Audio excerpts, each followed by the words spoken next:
Welcome to Adventures in Producing. My name is Wendy Mitchell. I'm a film journalist and programmer, and I started this series to talk to amazing independent film producers and especially women who do this amazing job.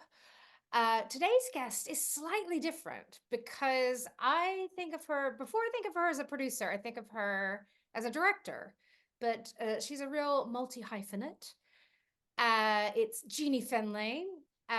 She produces or co-produces a lot of her own films. And another special reason I wanted to interview her right now is that she's just had the most remarkable run of screenings around the world for her film, Your Fat Friend.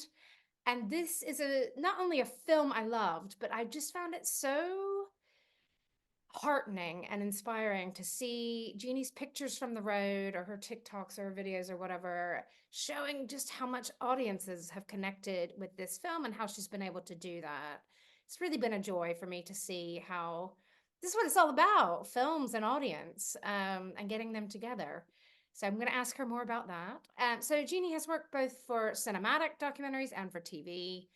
Her many films include The Great Hip-Hop Hoax, Orion, The Man Who Would Be King, Seahorse, which was a transgender pregnancy story, Sounded Out, about a record store in her beloved north of England, Game of Thrones, The Last Watch, which was a behind-the-scenes film about that juggernaut, Goth Cruise, which is around the time I think I met Jeannie the first time. And yes, I've left out quite a few. She also has a Criterion box set called People Person, and I think that's such a cool name. She's also been a supporter and mentor for Raising Films and works with Film in Mind. And she's the only person in the film industry who I can try to talk to about Bobby Gentry. So, Jeannie, I'm so excited you're so busy and we finally got a chance to chat. I'm really happy you're here. Thank you for doing this. Thanks for asking me, Wendy. Yeah, we should do a side Bobby Gentry podcast. Yeah, okay. Yeah, if you and I didn't already have like 40 jobs, we could do that. So, you studied contemporary arts in Nottingham. Mhm. And then how did you go from that to starting to work in the film industry? Did you know you might want to be a director from a young age? No, I thought I was gonna go and play cello on Top of the Pops, obviously. As you.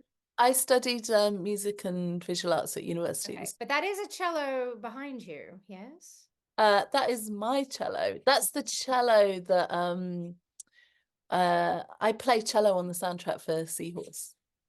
So I the didn't know cello that. is me. Yeah, You're more of a multi-hyphenate than I thought. I mean, I had the good sense to know that I was not gonna be a cellist on Top of the Pops. I was learning, I learned how to write music and score dance companies and artworks, but I just really wanted to be an artist. I wanted to make things.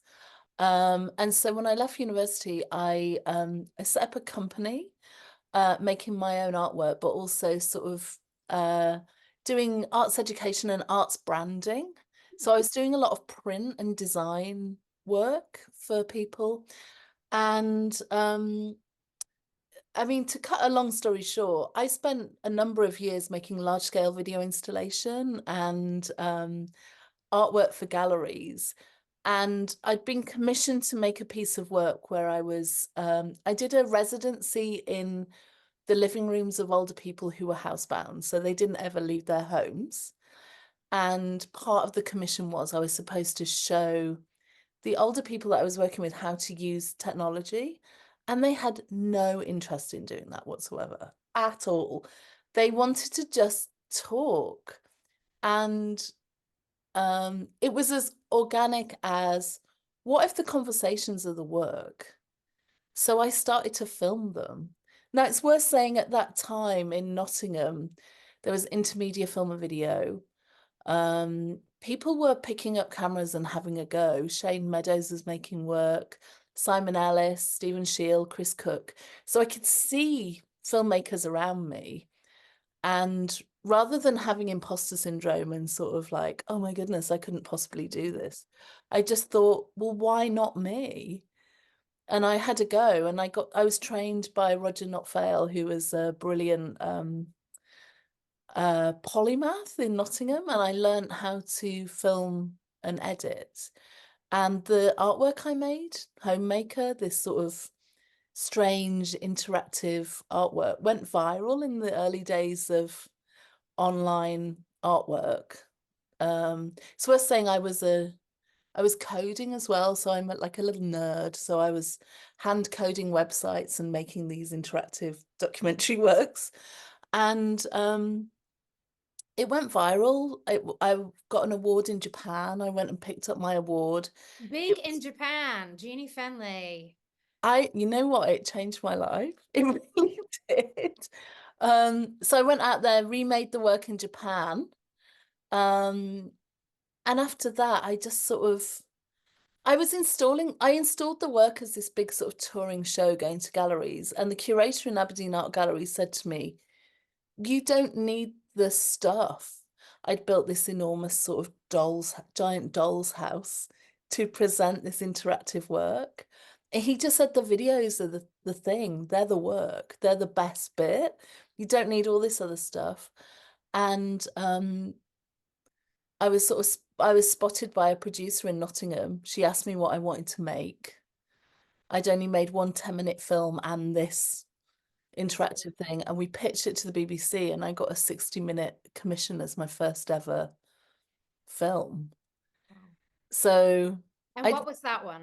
it was called Teenland. Okay, yeah. So once I'd made that, it just sort of seemed obvious that I should just make films. Oh. But I think that having that sort of weird and wonderful route to making work as an artist, where you have to be autonomous, you have to think about marketing and how to communicate, and also that sort of branding, commercial branding work and sort of setting up print and design. I think it informs everything that I do now as a filmmaker and producer, because it's like how you get the work out into the world. Yeah, and also just thinking, what is the work here? Maybe it's not the dollhouse, it's talking to people. And yeah. Yeah. Let's talk a little bit about because a lot of people, for good reason, don't want to produce their own films if Mhm. you're more a direct seen as a director. But you, that seems like something you haven't been scared of. And I'm wondering, is that by design? Is that by necessity that you never, found the perfect producer who wanted to do everything with you at the same time? Or yeah, how have you managed that and why did you want to produce? I started producing my own films with Film 3, which was Sound It Out. And I'd made Goth Cruise and I'd made Teenland, which other people had produced. And with that film, there was a moment where I just sort of thought, if this was an artwork, I would be producing it anyway. You know, I would be writing the budget. I would be thinking about the way that the money's spent. And it seemed obvious. One of the joys of making documentary is that you can go straight into development, and the stuff that you shoot can be the final film. Mm, And I want to follow the whole journey of the film creatively. And the way to do that is to be a producer. yeah. Now, I'm not saying, it takes a village to raise a film. I can't do this all on my own. Mm. Like Your Fat Friend had 80 people touching that film. And it's Um, such a small and intimate film, really. yeah. Not small. I don't want to say it's small. It's got scale to it, but it's you and Aubrey. Absolutely. So I figured out that the way that I like to work is often it's just one-on-one. It's me and the person I'm making a film about. But then I want these big composed images that take a lot of people. And also, like, making stuff, I find producing partners that can help amplify the work I want to make. So, like, working with someone like Suzanne Alizar as a business affairs person or consulting producer. Al Morrow is someone who's a brilliant producer. Worked with Andrea Cornwell at Grain on Seahorse. So these are all partnerships that enable the creative work to happen. But for me, being a producer means that I can make the promises to the people that I can keep the promises I'm making to the people I'm making films about. Um, I can prioritize the things that I think are really important. So being a being a main producer on my films means that I can sort of set the tone culturally within the film. So that means if you work for me and we have cash flow, you will get paid on the same day that you invoice. Because I've waited 21 months to get paid before Yeah. now. I So think I'm that's still waiting on some. well, I sort of feel like the only way to make the film industry better is to be quite dogmatic about some of these things. And Uh, people notice this and they want to work with you again, not just because you're totally. brilliant, but because you're reliable. Yeah, and you have a I had an assistant editor recently who said it will go on my gravestone. She always paid me on time.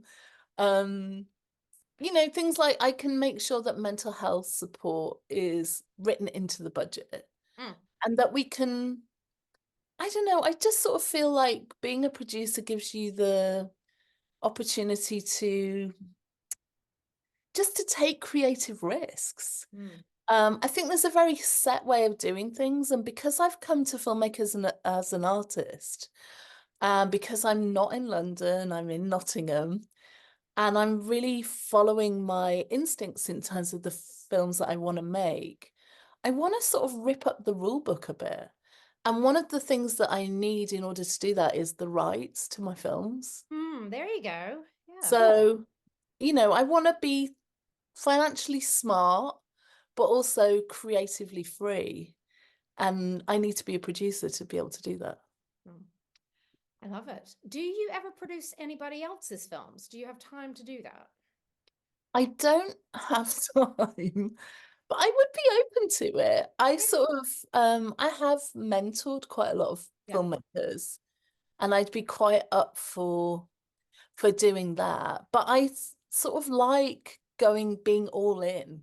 Yeah. And you can't be all in on too many projects. There are some production companies that are cranking work out, and I don't need to do that. I like having one out the door, one in production, one in development. Okay. And that's enough. Yeah. And we should mention you've got your own company called Glimmer Films, and that's based in Yes. Nottingham with you.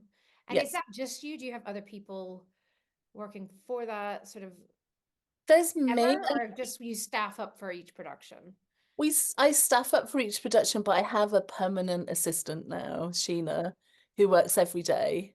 But she started off as a virtual assistant, and then I brought Yeah. her sort of in-house. But You've I made it. have That's what I need in my life. One day. everyone needs a Sheena, Yeah. honest to God, amazing. But yeah, I have a sort of a roster of there's a lot of frequent flyers. So there's a lot Yeah. of people I work with over and over again, like Graham Langley, who's a really brilliant music supervisor. I've worked with Tara Krem a couple of times, Hannah Peel, brilliant composer. Alice Powell, I work with her quite a lot as an editor. So there are some people that I always work with. Great. You mentioned the mentoring, and that I did know about this a little bit because I remember during COVID when Hmm. everybody was freaking out, you were like, hey, I think we're all freaking out. I'm going to do like a mentoring hours or afternoon every week, and you apply here. And, how do you, I think a lot of people might have good intentions to do that or to do it quite ad hoc, but how did you, yeah, carve out that as something to prioritize? I think it feels important to give your time back to the community. I believe in the film community and I believe in generosity, I guess. Mm.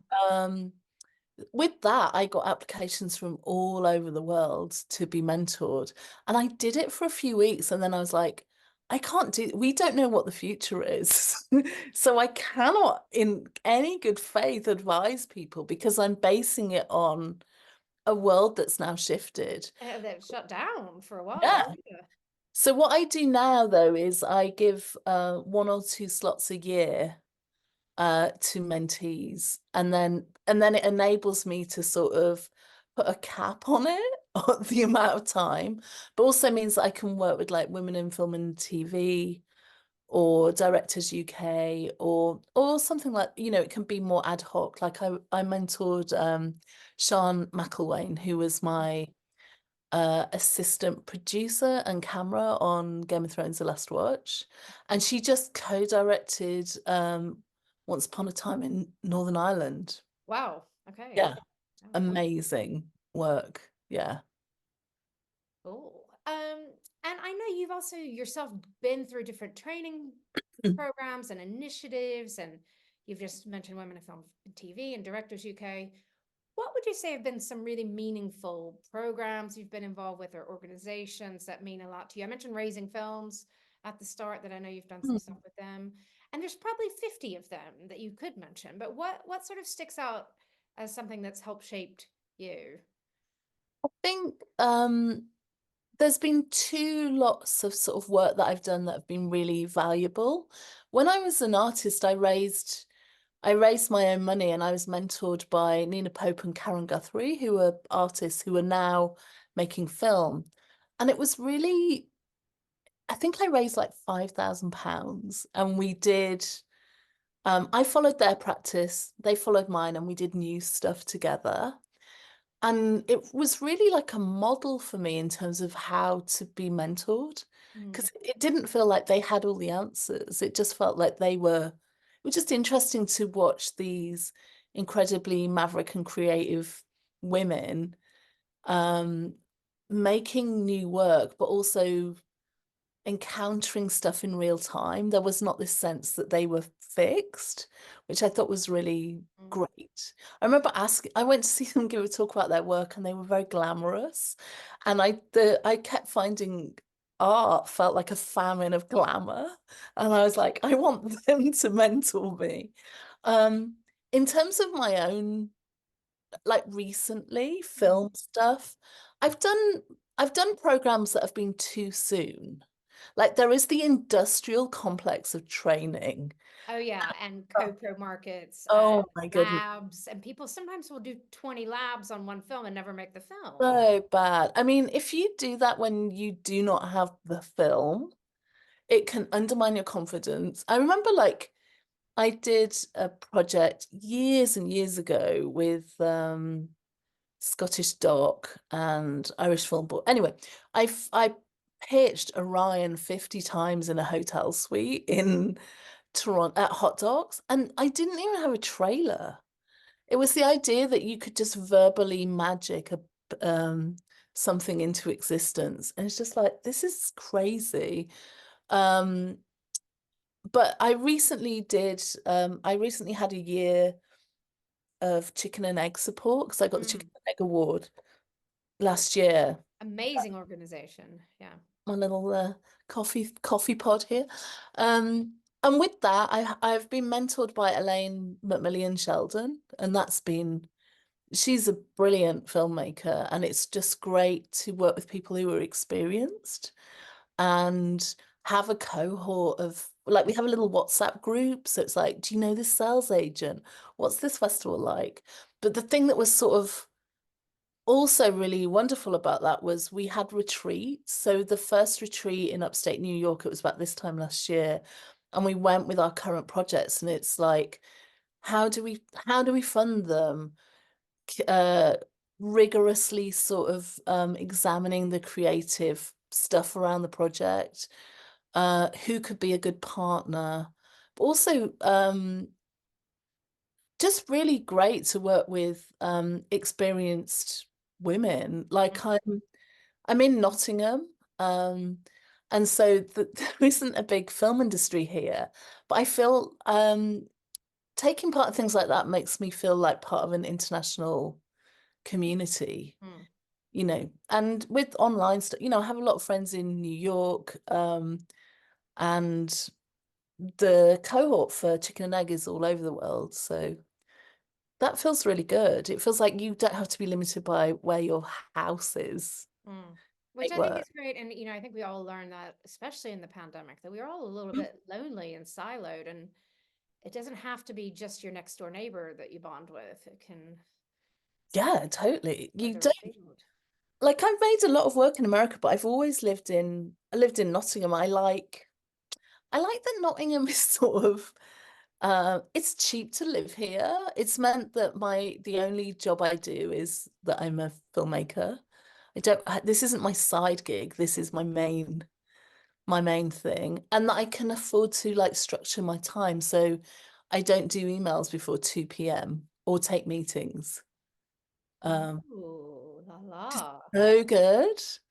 And I have development Wednesday. So I try and one of the things that I learned on Chicken and Egg is that you have to structure your time and be very particular about that.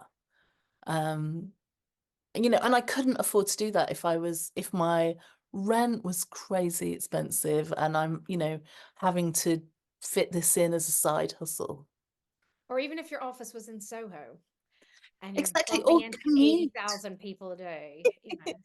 Or waste. I whenever, I go to London quite a bit and but I always feel like if ever I'm editing there, I always feel like I'm wasting my day doing a commute.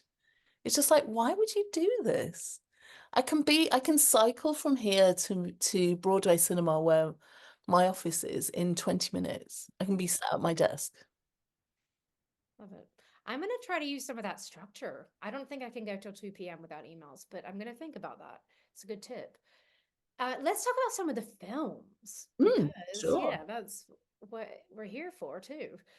One I wanted to ask about is Sounded Out, Mm, because that felt like a very special one. Has taken on even more meaning now that you've sadly lost the subject of that film this year, and I send my condolences about that. But yeah, what were some of the lessons you learned on Sound It Out? Not just making it, but getting it out into the mm. world. Yeah, Send It Out was a real sort of lesson in trusting my gut, and that sometimes it isn't the right time for your film. So, I tried making Orion, and this was when I did this development program. No one wanted to make this really ambitious and challenging film. Everyone's like, who are you? We've no idea who you are. We won't give you our money. And then we tried to make the Great Hip-Hop Hoax, and we were hit with like legal issues. Mm. So it took a pause. And at that moment, I decided that I was going to make this film about the last surviving record shop in my hometown. My mum had been going through chemotherapy. I've been spending a lot of time home in the Northeast, and it was grim. And the only sort of beacon of light was going to visit my friend Tom in Standard Out Records. And whenever I was in there, it was just full of characters. It just felt like, oh, it's just a film. I've just got to make this film and it will be a bit, a bit shonky. Um, I'd had a 2 unit crew on Goth Cruise, and I just thought, you know what, I'm just going to have a go at filming myself. The things I sort of learned were yeah, it doesn't matter if I'd bought this massive camera after I'd made Goth Cruise, so I always buy kit after every film. So I'm always ready to go. I've always Ready for got, the next. Yeah. yeah. So I'm updating my kit or buying new lenses or um and I was trying to use this enormous heavy camera that was very wobbly. And I sort of thought, you know what? I think it's okay. The shop is so shonky. If I'm just a bit Wobblesworth, no one will care. And I started filming and I was fully convinced that I had a film. And I pitched it once. I did another one of these training things with BBC and Northern Film Media. And the BBC were just very like, oh, it's too boring. No one wants to watch this film. And I just thought, you know what? If I carry on listening to this sort of industrial complex of pitching, I will lose all desire to make this film. And actually, what I need to do is just make the film. We'll sell it on the shelf. I'll learn how to use the camera. that'll be it. I'll design the DVD, it'll be fine. We'll make it. And then it was just at the cusp of crowdfunding. Crowdfunding was like a big thing in the US. And we ended up being one of the very first crowdfunded films in the UK. And it felt like all the stuff I'd learned being an artist, doing design and connecting with audiences which is what I was doing through my artwork. It felt like that just came, I don't know, it just helped Sound It Out land. And we opened up the filmmaking process, and people were really positive. People were into it, and they enjoyed seeing us make it. And I designed double 7-inch gatefold DVDs with a vinyl record, and they became like collector's items. I Yeah. set up a mailing list and um yeah, set up a waiting list, and they sold out in a week. It was amazing. It just sort of felt like, oh, if you make something with care and love and attention, then people really do The buy right into people. that. I Yeah, think can so, yeah. And appreciate. like I really admire the way that Gary Huswit and Jessica Edwards sort of run their work in the same way. They're producers, but they're creative producers making their work. And they really look after their rights. And their business model is you sell less things for more money, and it's just not worth, I don't know, it's like you hold the value in your work. Yeah. And so we price these quite I think they were like £25 for one DVD, which is, and yeah, just sold them all out. And Yeah, but you're getting something special. Yeah. I saw Gary last week at CPH Docs and oh, I can't wait to the see, Eno. Yeah. But yeah, I remember Gary I knew him 20 something years ago back in New York, even I think even before he made Helvetica when he was running Plexifilm, and they were kind of like a more indie Criterion in a way, like doing Hmm. these really special releases. So yeah, I can see a kindred spirit to you. I just like those guys. And Yeah. I remember like connecting with them during the pandemic and catching up with them. And Jessica just sort of saying, look, we're looking at trying to make our back catalogue work harder. And they said, don't be afraid of giving stuff away. Give your work away, but you're gaining an audience. And I've done that quite a few times in my life where you do a film drop, but it's free, but I just grow my mailing list. So it means that I've got a really direct, where's my audience? Oh, they're on my mailing list. I know where they live. Would that be And like a I've limited drop like around like record store day or something? Or yeah, so we did like a Goth Cruise screening on the day of the Goths, and record store day screening. We did like a reunion, and lots of people were making stuff during the pandemic, but it just felt good to sort of, I don't know, just re-examine films. What I sort of learned is that when you build an audience, it's not a linear thing. Quite often people come to your most recent film, like Seahorse, and then they go, oh my God, you made Hip-Hop Hoax. They look backwards. hmm. So making that route to being able to see my films as easy as possible is Yeah, the way making it to sort of keep easier for them that alive. audience to, yeah. Absolutely. One that sort of sits outside of that is the Game Hmm. of Thrones making of doc, because I assume you don't own the rights. Maybe I'm wrong. I do not. Yeah. And that is probably something you were a director for hire more than so how did you get that gig? What was that experience? I mean, everything I've ever seen you say online, it was like really positive and you became part of this world for a while. But how was it working on something that was quite different like that? It was it was a wild adventure. Like I'm really glad I did it. I felt like I learned a lot. I always want to, there's like criteria I've got for doing projects. Am I really into it? Am I going to learn stuff? Can I play? Can I try things out? And so I'm always looking for things that are going to give me opportunities to play and try things. And I got an email from an Irish producer I know. who just said, you're gonna get a call from HBO, so take the call.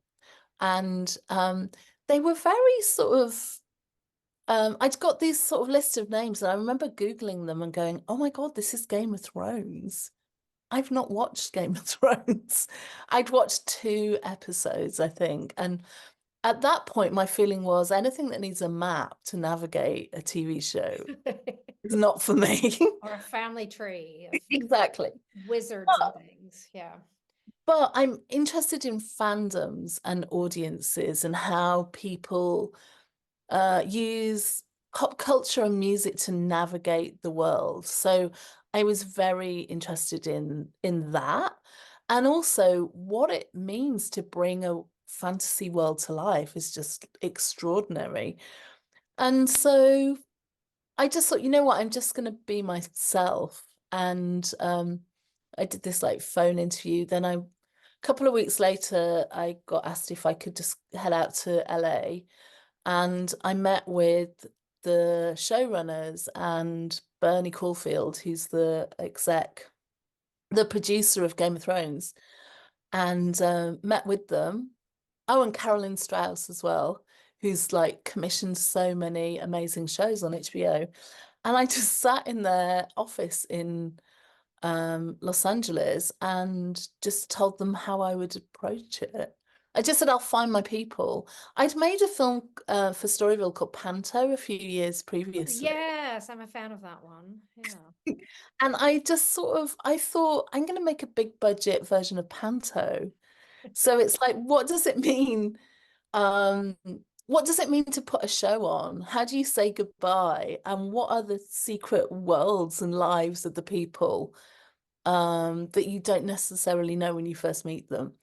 And so I found seven people within 7 different departments on the show, and we just followed them observationally through the year.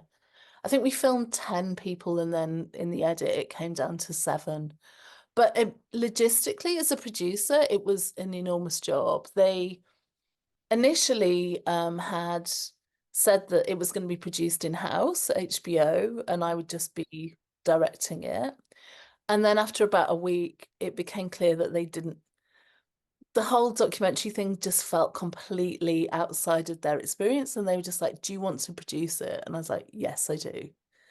So I brought in Rachel, who's a producer in Northern Ireland. We had Martin Mahan, who was part of HBO, who knew the world, because you've got Yeah. 5,000 people on set. And we just sort of hunkered down. So I would do a week on set and a week off set, because I was making Seahorse at the same time.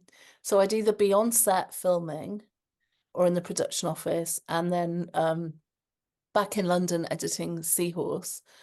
But I just made a team. So we had 2 producers, me, DP. I brought in Mark Bushnell, who's shot lots of stuff for me before. And so the good thing about Game of Thrones is that everyone gets the weekend off. So we would just fly out to Belfast, be there all week.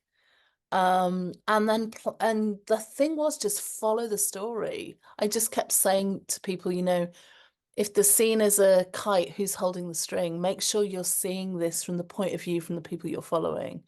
And we sort of set a lookbook. But I mean, it was crazy. It was like 6 weeks of night shoots and 900 hours of material, massive music budget, and also keeping everyone on side with my vision for the film. That was the work. I felt like that was the thing I was being paid to do. Yeah. So we It had sounds like you strategy. found a way to do it in your own, stay true to yourself within this big machine of a Yes, 5,000 person set, that you could do it your way. I think that I wouldn't have been able to do it as a baby filmmaker. Yeah. When I first got on set, I think this was like my maybe 7th or 8th film. So I just sort of said, you need to trust me and give me 4 months to wander around set, and I'll find my people. And don't worry, we'll find them. and they believed me and gave me the room to do it.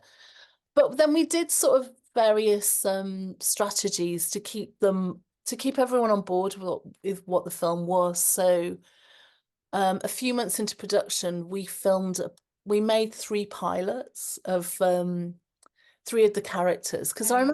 I remember having quite a sort of frustrating meeting with the showrunners, and they were really set on me showing how a dragon was made. And I used to be quite cheeky with them because they were very powerful, but I was always quite naughty. And I just sort of said to them, you've got a BTS crew. You don't need to, like, seeing people working at computers not very interesting. And I was like, you know, I mean, I could do that. I'd need to go to LA. I'd need to find a character. We need to follow them.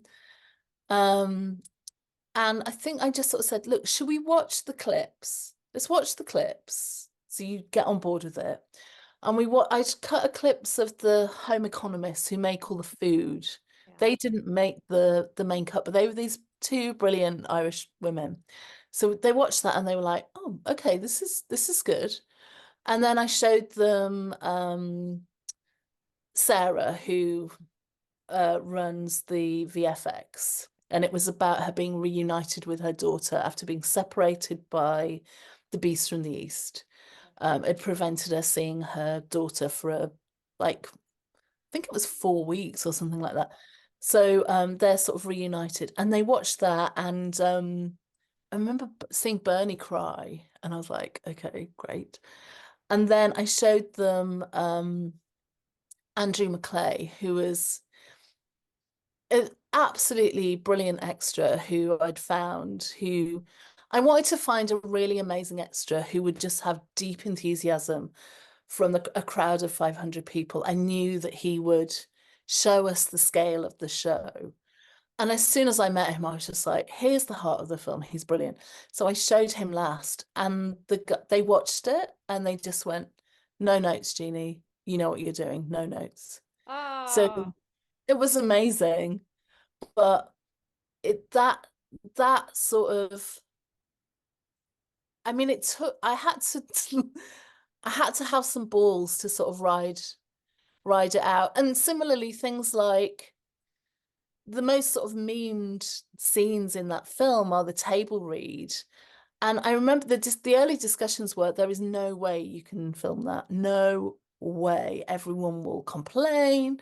They're gonna have to have their hair done, all the yeah, you got to actors. get the agents to sign off and the personal publicist and yeah.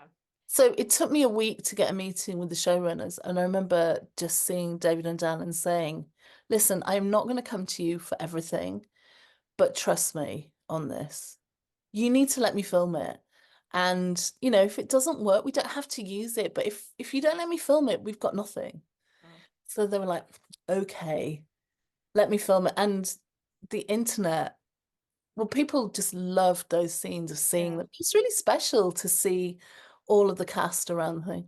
And similarly, when, I think it's really important as a producer to protect the film. It's not done till it's done and signed off.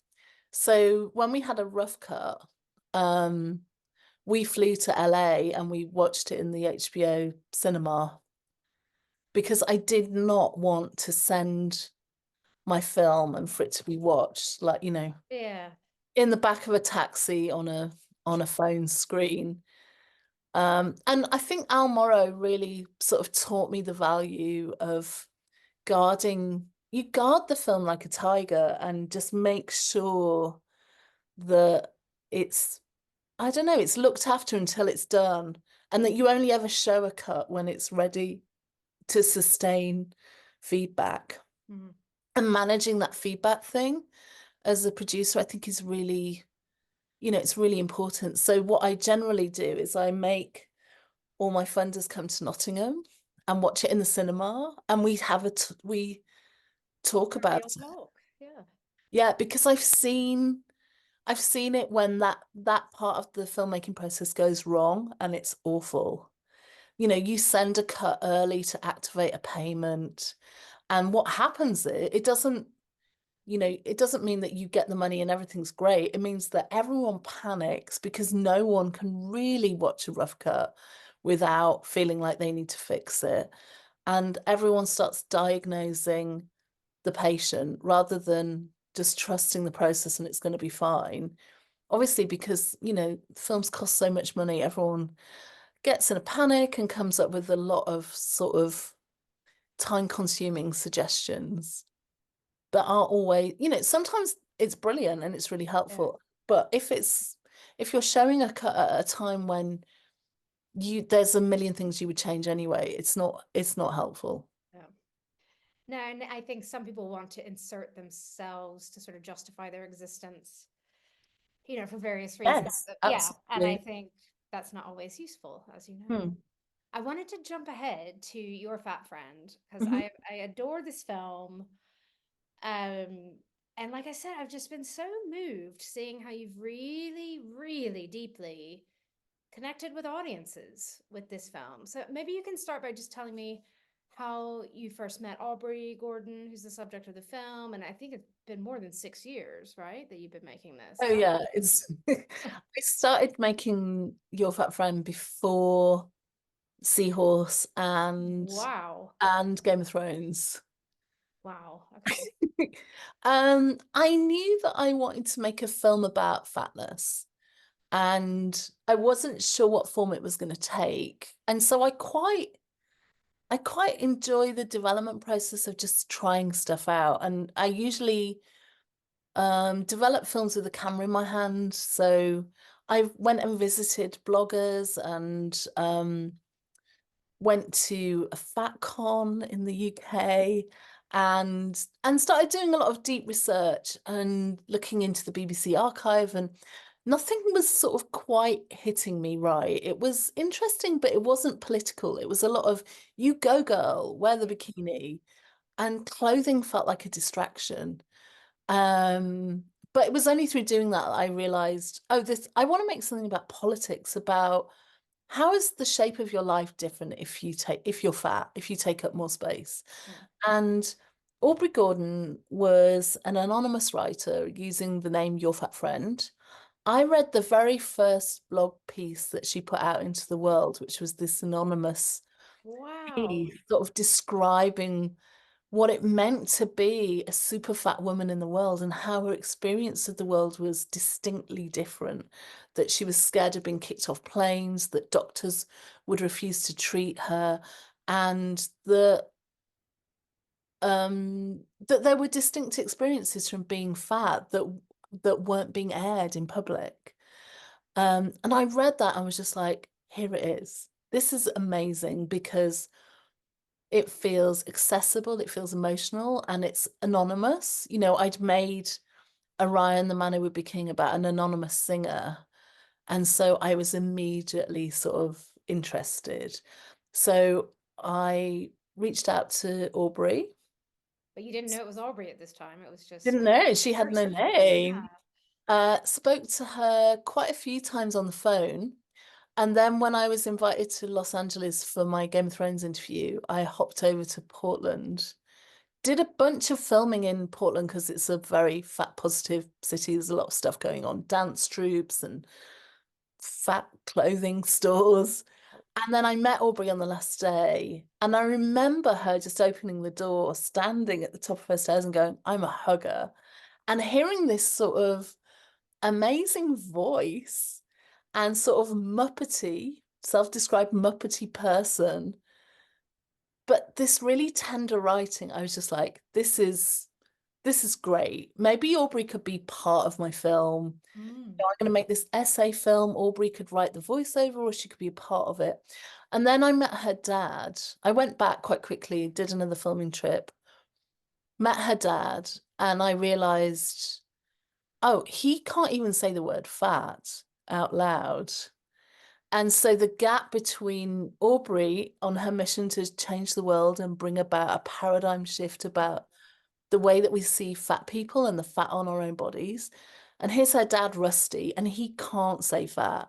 And it felt like this gap in between is where my film Mm. can lie.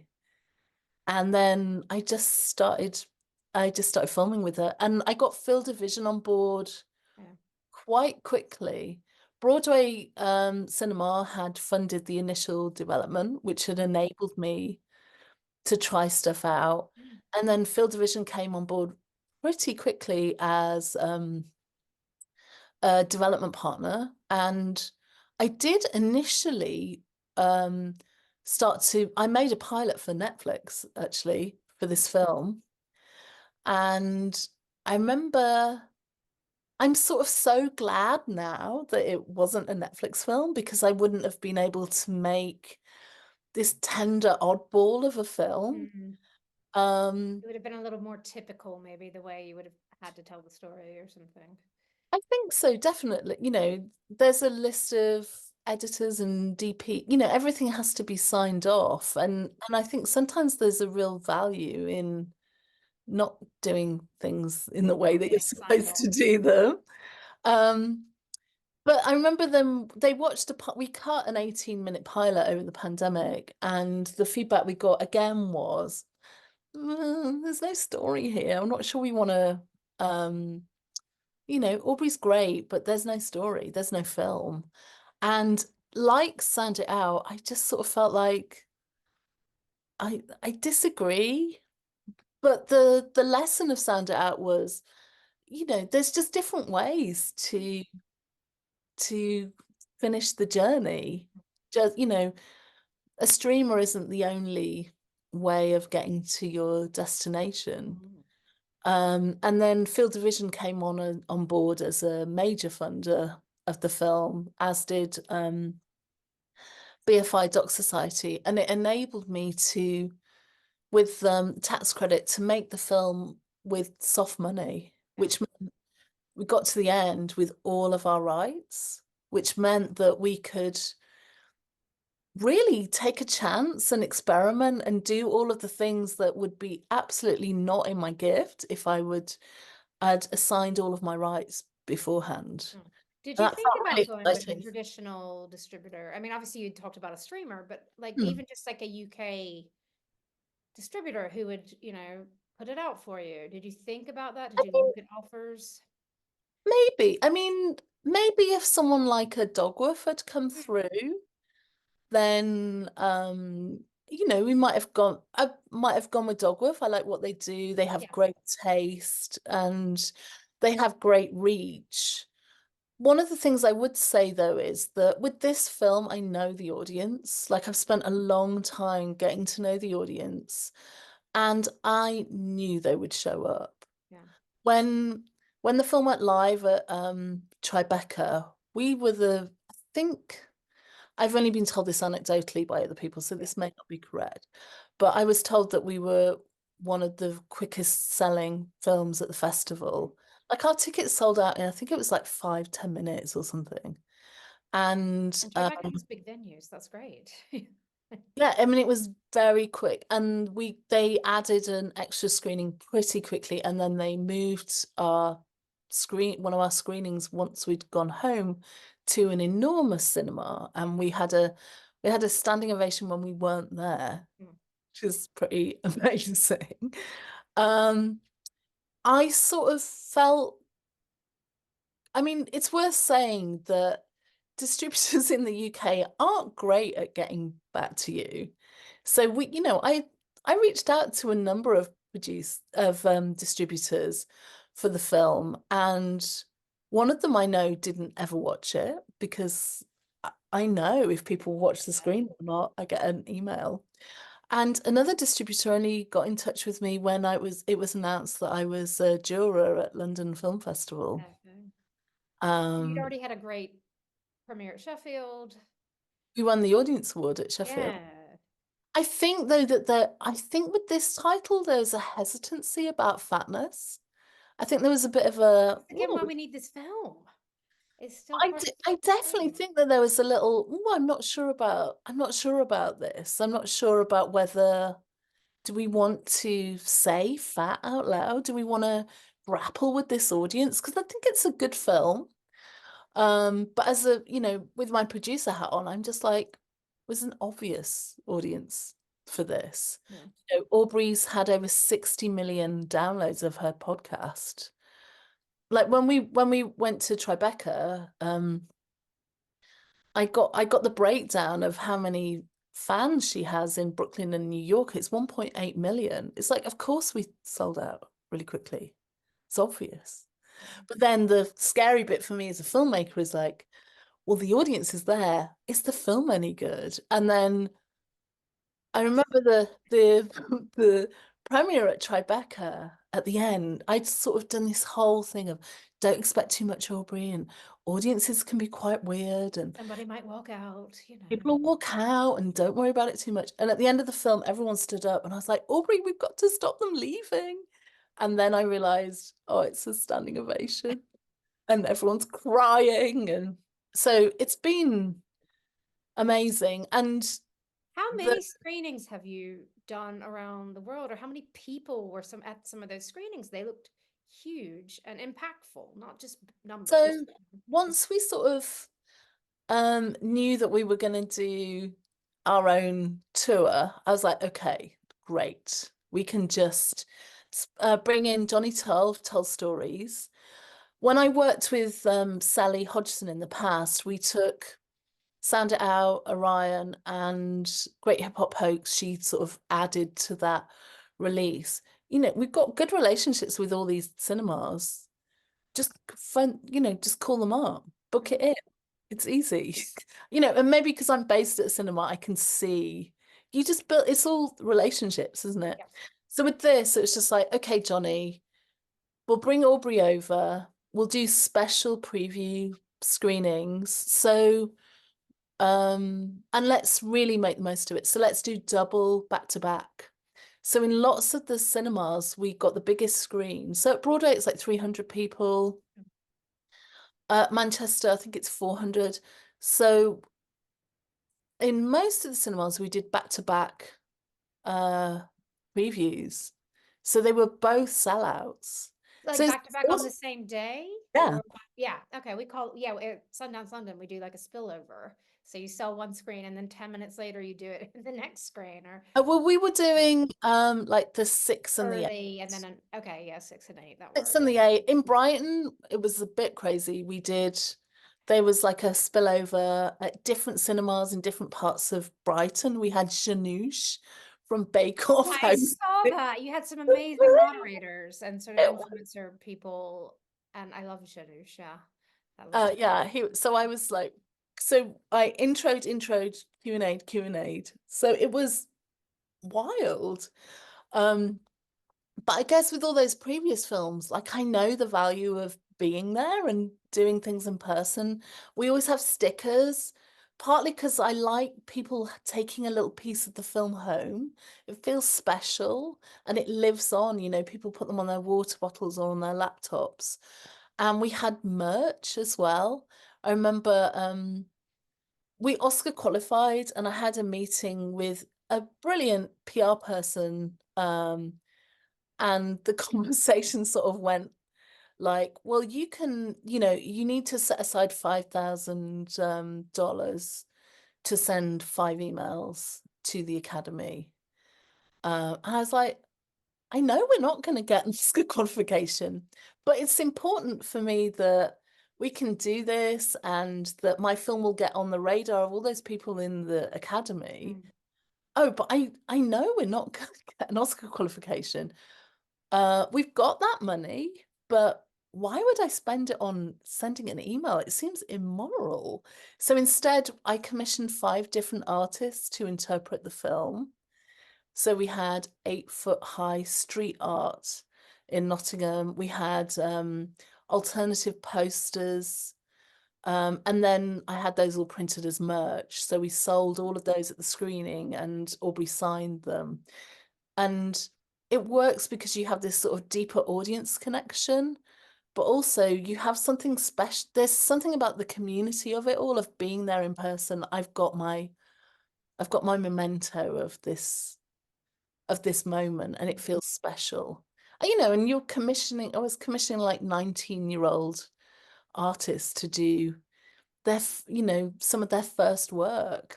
It feels That's really like amazing, just the a good sort of circle thing. around it. Yeah. Yeah. You know, But and I was it, did it take a toll on you? It was a lot of travel, it was a lot of dates. In some ways, it's the dream for a filmmaker to get to meet that audience, but it's exhausting. And, it's not cheap to fly around. And like, yeah, you can't do that on every film, I guess, or oh, maybe no. absolutely. You can't do it on every film. For this one, it felt there was something about the audience being together, and cinemas, which are a space which are always hospitable to fat bodies, Yeah. got the venues to list their seat sizing on their websites, but then also to try and get that put on their accessibility pages permanently, which Picture House did Yeah. across the chain. Amazing.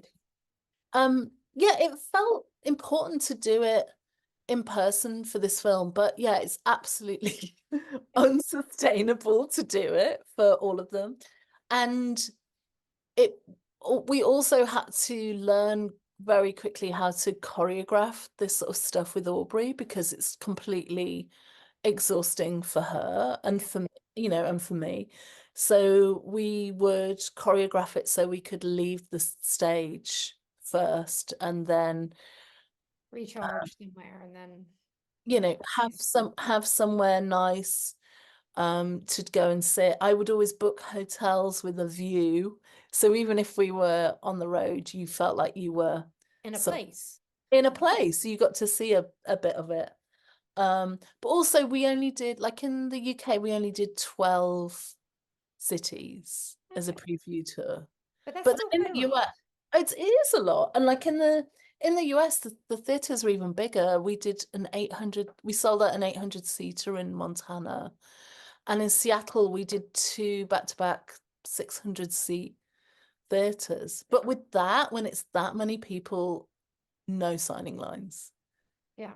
and no You hanging kind of out. have to protect what you can manage. Yeah. It's too much. It's too much. And we have mental health support, but that only, that doesn't, the mental health support is the thing that lets you know, oh Yeah. yeah, we can't have contact with that many people. It's just too Yeah, much. it's just going to be exhausting to talk to 1,200 people, you Yeah. can't So do it's it. just not, it's not possible. But these are really sort of memorable and wonderful events, and people enjoy that, and also like putting a tour like this on is really expensive, and we applied for P&A money from the BFI, and we were unsuccessful. We weren't able to get the money, so we didn't get any P&A. So And that's your company that's then putting the bill, or well, no, we did. We turned to the audience and said, "Okay, we're going to use. Well, we're working with Together Films as our okay, great. sales agents for rest of world. So we've got Cinetic for US, and then um Together for the rest of the world. And what Together are, I sort of say that they're like, um, if having ideas is like a fire, they're there pouring petrol on the flames. They're very good at They're pretty incredible. I know they're, Sarah quite well. they're just very good at being like, okay, how can we make this work? Yeah. So we went to Together and said, listen, we're gonna run a global watch party. Thanksgiving. There's a big Thanksgiving scene in the film. We're gonna do a global watch party for 3 days only, and then do a live event at the end of it. And we're gonna sell tickets for $25 a head. And we're going to reach out straight to the audience. And my aim was to raise $25,000, because we'd applied to, I think we applied to BFI for around $40,000 or something like that. So I was like, we'll see how it goes. And so so speaking to Together, they're like, well, you could use Kinema as this new platform. Mm. And whereas at this point in my life, the idea of doing crowdfunding is something it was great for Sound It Out back in 2011, 2010. The idea of doing it again is Exhausting. exhausting. Yeah. However, doing it for distribution, doing this sort of film drop thing, we raised enough money to take the film out on the road to UK cinemas in 30 minutes. And we've done 3 cinema film drops now, and we've raised more money than we've been offered in North American sales by directly taking the film to the audience. And I would Oh, say what a result. the Yeah. merch that we've sold paid for having a tour manager. Oh, So I think we've done it I think we've done this film in a way that feels really true to the audience, but it's also ripped up some of the rules that you're supposed to do, and use new tools to do that because I know that there's an audience there. mm. Oh, And thank goodness you had the bravery to take the leap. it's so exciting though, and it's something that Suzanne and I have sort of done together and just sort of felt like, are we learning new stuff? Yeah, Yeah. great, let's give it a go. So that makes me it makes me very excited. You know, one of the things that we're also trying to do is bring around, we've been supporting NAFA, which is an organization in the US, who are bringing around change at a sort of policy level in the United States. So they have this size freedom bill, which makes it illegal to discriminate against people because of their size. And they've just passed the bill in New York City, but it's completely legal to sack someone in the US if they gain weight Yeah. everywhere apart from New York City. So we're sort of we've been supporting NAFA Oh, in that's their great. size freedom bill, which Yeah. feels really, you know, if you have an audience, you can sort of galvanize them to do other things. Yeah. I think everybody on the planet could benefit from having their minds opened by watching this film. Hmm. I'd taken up a lot of your time. I knew you were probably going to be my longest interviewee because Oh yeah, there's so I'm much so to talk sorry. about. Like I feel so excited about all this stuff, so apologies. No, it's exactly what, but we could do a 2 hour case study, I think, just on your fat friend. We'll do that a separate time. One thing I always ask people is about a sort of pet peeve about the Hmm. industry or, something you don't like while you're shooting. And I actually saw one of your pet peeves on your social media recently. Oh God, what Is was no, I loved it. Is that somebody had said, "Oh, this is, stop you said stop using the word fly on the wall. Oh yeah. I'm an adult woman with space and a camera and a point of view and an eye, and I'm pointing my camera. It's Hmm. not a CCTV footage." And I love that because yeah, you're making every decision of what we're seeing in your films. Absolutely, yeah. I think that there is this, I really don't like the idea of fly on the wall. It just sort of, you get this idea that films just sort of emerge fully formed out of the camera. It's ridiculous. And yeah, I'm not in my films, but I'm in my films. You Yeah. know, I've worked with the composer, I've sat in the edit every day, I've often filmed it.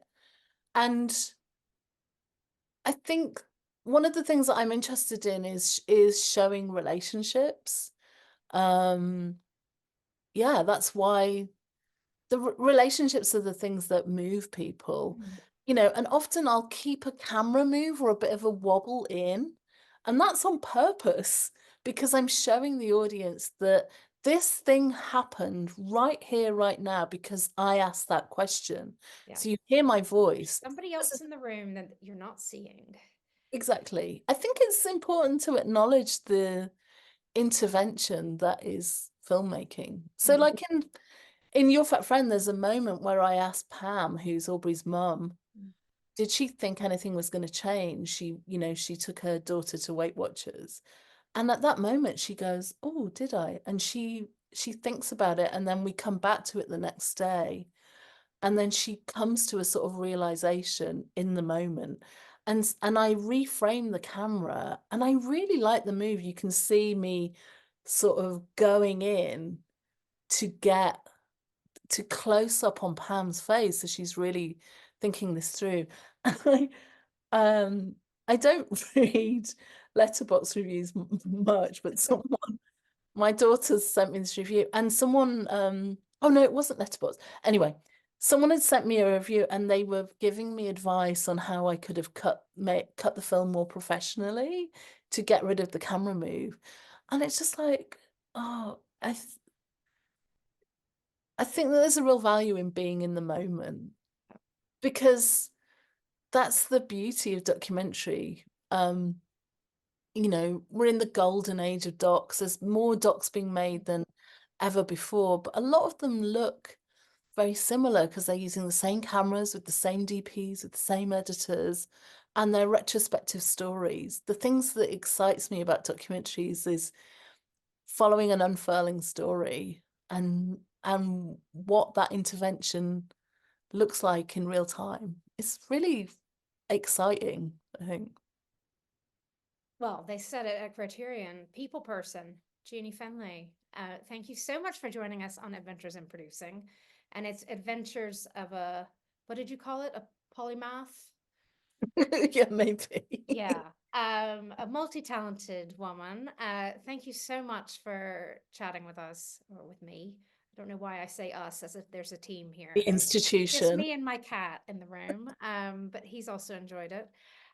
Thank you, Jeanie, and keep up the good work. We'll be waiting to see what your 10th feature film will entail. And yeah, I think you've had a career that's I've enjoyed the films, but I've learned from them and learned also just from what you've told us today. So thanks, Jeanie. Amazing. Well, thanks so much. Yeah.